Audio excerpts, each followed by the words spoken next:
এই ভিডিওতে আমরা ডাব্লিউবিপি লেডি কনস্টেবল মেন 2023 সালে আসা পরিমিতি সংক্রান্ত একটি গুরুত্বপূর্ণ সমস্যার সমাধান প্রায় মুখে মুখেই করব।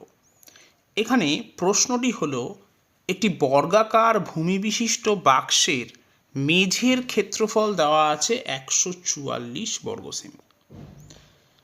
এখন যেহেতু মেঝের ক্ষেত্রফল দেওয়া আছে 144 বর্গ সেমি এবং বলা আছে যে ভূমিটা বর্গাকার, তাই প্রত্যেকটা বাহুর দৈর্ঘ্য হবে √144, তার মানে 12 সেমি করে। তাহলে এই যে বর্গাকার ভূমি আছে তার পরিসীমা হবে 12 × 4, তার মানে 48 সেমি। এখন বাক্সের উচ্চতা দেওয়া আছে 10 সেমি, তাহলে চার দেয়ালের ক্ষেত্রফল হবে 48 × 10, অর্থাৎ পরিসীমা ইন্টু উচ্চতা, অর্থাৎ 480 বর্গ সেমি। এখন যেহেতু ভূমির ক্ষেত্রফল 144, তাই ছাদের ক্ষেত্রফল 144 হবে।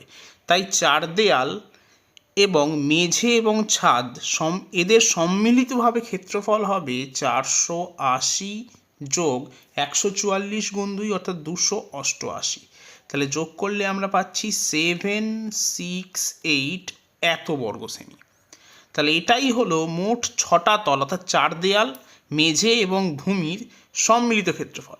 এখন দেওয়া আছে যে এর ভেতরে প্রতি বর্গ সেমিতে 10 টাকা হিসাবে রূপোর পাত বসাতে কত খরচ হবে তা জানতে চাওয়া হয়েছে। তাহলে এক্ষেত্রে মোট খরচ হবে 768 × 10, তার মানে 7680 টাকা। তাহলে অপশন ডি হবে এক্ষেত্রে সঠিক উত্তর।